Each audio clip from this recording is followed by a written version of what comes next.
ଜାଣିବା ପାଇଲ୍ସ ରୋଗର କ'ଣ ଏଇ ଷ୍ଟାର୍ଟିଂର ଲକ୍ଷଣ ଜାଣିନେବା। 5ଟି ସଂକେତ ଜାଣନ୍ତୁ। ଆସନ୍ତୁ ପୁରା ଭିଡ଼ିଓକୁ ଦେଖିବେ। ପାଇଲ୍ସ ବା ଅର୍ଶ ରୋଗ କିପରି ଓ କାହିଁକି ଆରମ୍ଭ ହୁଏ, ଏହାର 5ଟି ସଂକେତ ଦ୍ୱାରା ଏହାକୁ ଚିହ୍ନିବା ଏବଂ ଏହାକୁ ରୋକିବା ପାଇଁ ଉପାୟ ଜାଣନ୍ତୁ। ଅର୍ଶ ରୋଗ ହେଉଛି ଏକ ରୋଗର ଯେଉଁଥିରେ ମଳଦ୍ୱାର ଭିତରେ ଏକ ଚାରିପାଖରେ ଫୁଲା ଦେଖାଯାଏ। ଏହି ସମୟରେ ମଳଦ୍ୱାର ମୁହଁରେ ଏକ ଟିସ୍ୟୁ ଜମା ହୋଇଯାଏ, ଯାହା ଦ୍ୱାରା ମଳ ତ୍ୟାଗ କରିବା ସମୟରେ କଷ୍ଟ ହୋଇଥାଏ। ଏହି ସହିତ ଯେତେବେଳେ ଆଭ୍ୟନ୍ତରୀଣ ପାଇଲ୍ସ ବା ଅର୍ଶ ରୋଗ ହୁଏ, ମଳାଶୟ ଭିତରେ ଥିବା ରକ୍ତ ବାହୀ ଫୁଲିଯାଏ ଓ ଫାଟିଯାଏ। କିନ୍ତୁ ଯେତେବେଳେ ବାହ୍ୟ ପାଇଲ୍ସ ବା ଅର୍ଶ ରୋଗ ହୁଏ, ଗର୍ଭାବସ୍ଥାରେ ଦୀର୍ଘ ସମୟ ବସିବା କିମ୍ବା ଠିଆ ହେବା, କାଶିବା, ଛିଙ୍କିବା ଏବଂ ଶକ୍ତିଶାଳୀ ଶାରୀରିକ ପରିଶ୍ରମ କରିପାରିବା ଯନ୍ତ୍ରଣା ଅଧିକ ହୁଏ। କିନ୍ତୁ ଏହା ଜରୁରୀ ଯେ ତୁମେ ପାଇଲ୍ସ ବା ଅର୍ଶ ରୋଗ ପାଇଁ ପ୍ରାରମ୍ଭିକ ସଂକେତକୁ ଆଗରୁ ଚିହ୍ନିବା ଏହାକୁ ଆରମ୍ଭ ହିଁ ପ୍ରତିଶୋଧ କରିଥାଏ। ଆସନ୍ତୁ ଜାଣିବା କ'ଣ। ମଳଦ୍ୱାର କୁଣ୍ଡେଇ ହେବା।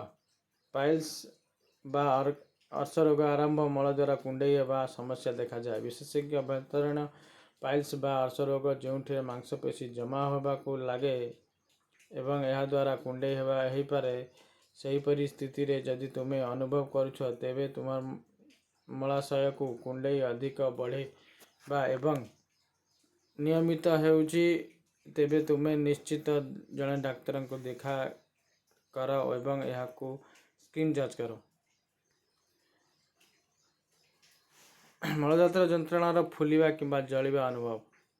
ପାଇଲ୍ସ ଓ ଅର୍ଶ ରୋଗର ଆରମ୍ଭ ମଳଦ୍ୱାରରେ କ୍ରମାଗତ ଜଳିବା ଏବଂ ଫୁଲ ଦେଖାଯିବା। ମାଂସପେଶୀ ଫୁଲ ଦେଖାଯାଏ, ଯାହା ସମୟରେ ଜ୍ୱଳନ ସୃଷ୍ଟି କରେ। ଏହି ଫୁଲ ଯନ୍ତ୍ରଣା ଓ ଅସ୍ୱାଭାବିକ ସୃଷ୍ଟି କରେ ଏବଂ ବସିବା ମଧ୍ୟ ଏହା ସମସ୍ୟା ହୋଇଯାଏ। ଉଭୟ ଆଭ୍ୟନ୍ତରୀଣ ଏବଂ ବାହ୍ୟ ପାଇଲ୍ସ ସମୟରେ ଏହା ହୋଇପାରେ। ଏହିପରି ପରିସ୍ଥିତିରେ ତୁରନ୍ତ ଏହି 2ଟି ଲକ୍ଷଣ ପ୍ରତି ଧ୍ୟାନ ଦିଅନ୍ତୁ। ଏହା ବିଷୟରେ ଡାକ୍ତରଙ୍କ ସହ ପରାମର୍ଶ କରନ୍ତୁ। ମଳତ୍ୟାଗ କରିବା ସମୟରେ ଯନ୍ତ୍ରଣା। ଯଦି ତୁମେ ସର୍ବଦା ମଳତ୍ୟାଗ ସମୟରେ ଯନ୍ତ୍ରଣା ଅନୁଭବ କରୁଛ, ତେବେ କୋଷ୍ଠକାଠିନ୍ୟର ଶିକାର ହେଉଛ, ତେବେ ଏହା ପାଇଲ୍ସ ହେବାର ସଂକେତ ହୋଇପାରେ।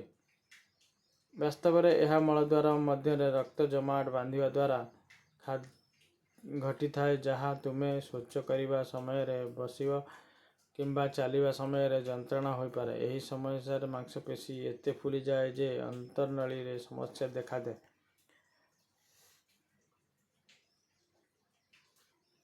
ମଳଦ୍ୱାରରୁ ମୁସ୍କିଲ ନିଷ୍କାସନ ହେବା। ମଳଦ୍ୱାରରୁ ମୁକ୍ସ ଡିସଚାର୍ଜ ପାଇଲ୍ସ ପ୍ରାରମ୍ଭିକ ସଂକେତ ହୋଇପାରେ। ବାସ୍ତବରେ ମୁକ୍ସ ଡିସଚାର୍ଜ ଆରମ୍ଭ ହୁଏ ଯେତେବେଳେ ମଳଦ୍ୱାର ପସ୍ ସୃଷ୍ଟି ହେବା ଆରମ୍ଭ ହୁଏ ଓ ଏହା ବାହାରି ଆସିବା ଆରମ୍ଭ କରେ। ଏହି ସମୟରେ ବେଳେବେଳେ ପ୍ରବଳ ଯନ୍ତ୍ରଣା ହୁଏ। ତେଣୁ ଏହି ଲକ୍ଷଣ ଆଦୌ ଅଣଦେଖା କରନ୍ତୁ ନାହିଁ, ଡାକ୍ତରଙ୍କୁ ପରାମର୍ଶ କରନ୍ତୁ। ମଳତ୍ୟାଗ କରିବା ସମୟରେ ରକ୍ତ ବାହାରିବା। ମଳତ୍ୟାଗ ପରେ ରକ୍ତସ୍ରାବ ପ୍ରାୟତଃ ପାଇଲ୍ସ ହେବାର ସଂକେତ ଅଟେ। ବାସ୍ତବରେ ଏହା ମଳଦ୍ୱାର ନିକଟରେ ରକ୍ତ ଜମାଟ ବାନ୍ଧି ହୋଇଥାଏ।